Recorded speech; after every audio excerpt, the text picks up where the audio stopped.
नाज़रीन अवाम की राय के साथ मैं हूँ आपका मेज़बान डॉक्टर नवीद और आप इस वक्त देख रहे हैं 72 न्यूज़।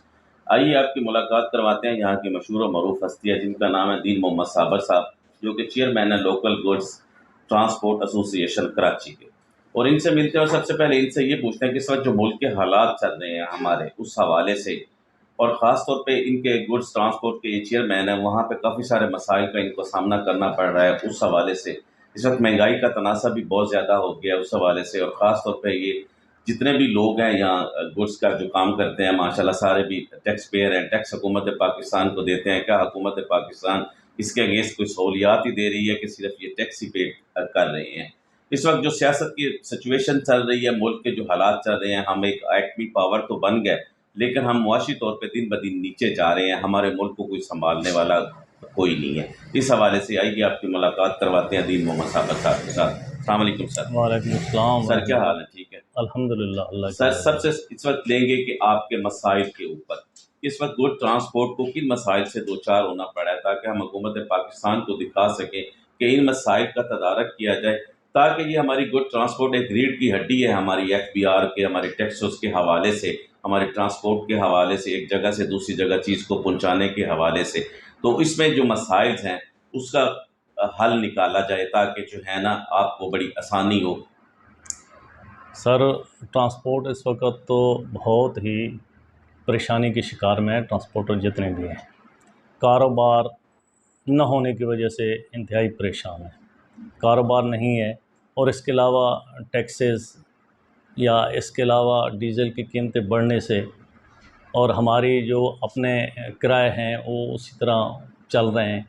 हमारे ट्रांसपोर्टर इंतहाई परेशान है। यानी कि डीजल की कीमत तो बढ़ गई, लेकिन किराए आपके वहीं के किराए वहीं हैं, हमारे जिससे आपको नुकसान हो रहा है। जिससे हमें नुकसान हो रहा है। सही। बाकी कुछ हमें कोशिश करके हमें कुछ इंक्रीज़ किराए किए गए हैं, लेकिन उस हद तक नहीं है कि जो हमारे ये ख़सारा पूरा कर सकें।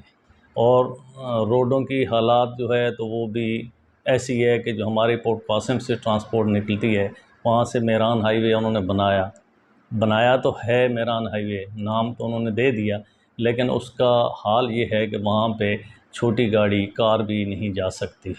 आप अगर उधर जाएं, मेरान हाईवे पे आप निकलें तो आपको अंदाज़ा हो जाएगा कि उसका क्या हशर है। और उसमें जब ये गाड़ियाँ लोड उठा कर जाती हैं तो लाजमी नुकसान करती हैं आए दिन। टायरों की कीमत बढ़ गई है। टायर जो हैं तो सब जितनी भी चीज़ें हैं 100% से भी ज़्यादा तजावज़ कर गई हैं, और बाकी स्पेयर पार्ट्स जितने भी हैं सब तजावज़ कर गए हैं।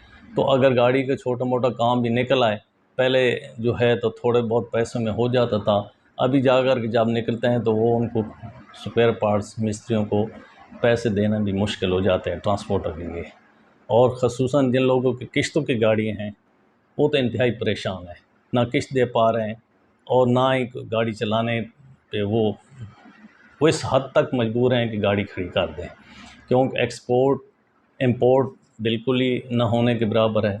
एक्सपोर्ट भी ये हालिया बारिशों की वजह से, सैलाब की वजह से राइस की फसल जो है तो वो खासी तो मुतासर हुई है।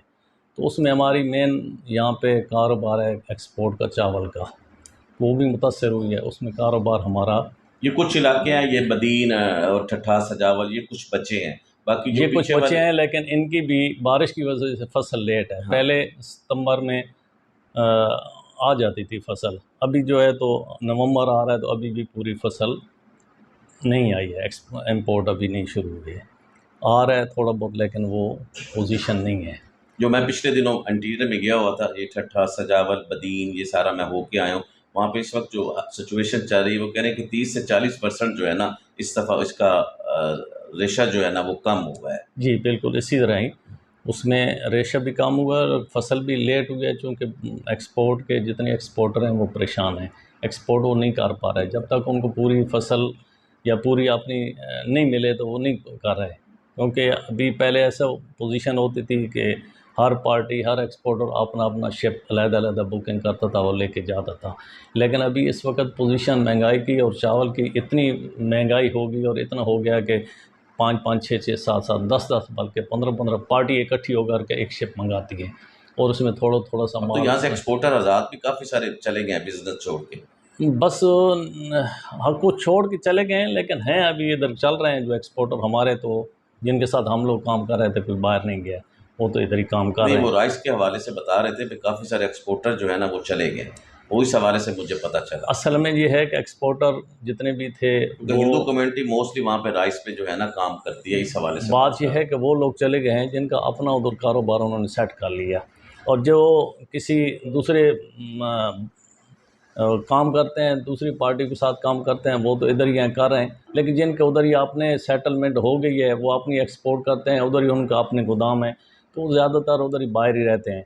लेकिन यहाँ पे चूँकि कारोबार नहीं होगा तो लाजमी बात है लोग बाहर भागेंगे, कारोबारी हजरात भागेंगे बाहर। यहाँ हालात ऐसे हो गए हैं कि अभी इस वक्त बड़ी मुश्किल के शिकार है ट्रांसपोर्ट। भाई साहब, आप टैक्स देते हैं हुकूमत पाकिस्तान को, हुकूमत पाकिस्तान आपको कोई सहूलियात भी दे रही है कि हम लोग सिर्फ टैक्स ही दे रहे हैं और ये हमारे टैक्सों के पैसे से अपनी अयाशियाँ पूरी कर रही हैं? इस हवाले से देखो जी, हम इसके मुतल्लिक तो हम जब पूरा नॉलेज नहीं हो तो हम क्या, वो अय्याशी हमारे पैसे पे कर रहे हैं या अपने पैसे पे कर रहे हैं या गवर्नमेंट के पैसे पे कर रहे हैं, उसमें हम कुछ नहीं कह सकते। हम ये कह रहे हैं कि हमें जो सहूलियात मिलनी चाहिए थी वो नहीं मिल रही, इतना हम कह सकते हैं।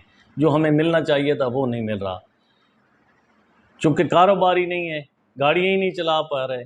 जो थोड़ा बहुत होता है तो इस इलाके में अगर हमारा 200 गाड़ी का काम है तो यहाँ पे 500 गाड़ी 600 गाड़ी है, तो वो मतलब नहीं हो रहा। किसी का फेरा लगता है, किसी का नहीं लगता है, किसी का कारोबार है, किसी का नहीं है, तो उसमें परेशानी तो सबके लिए है।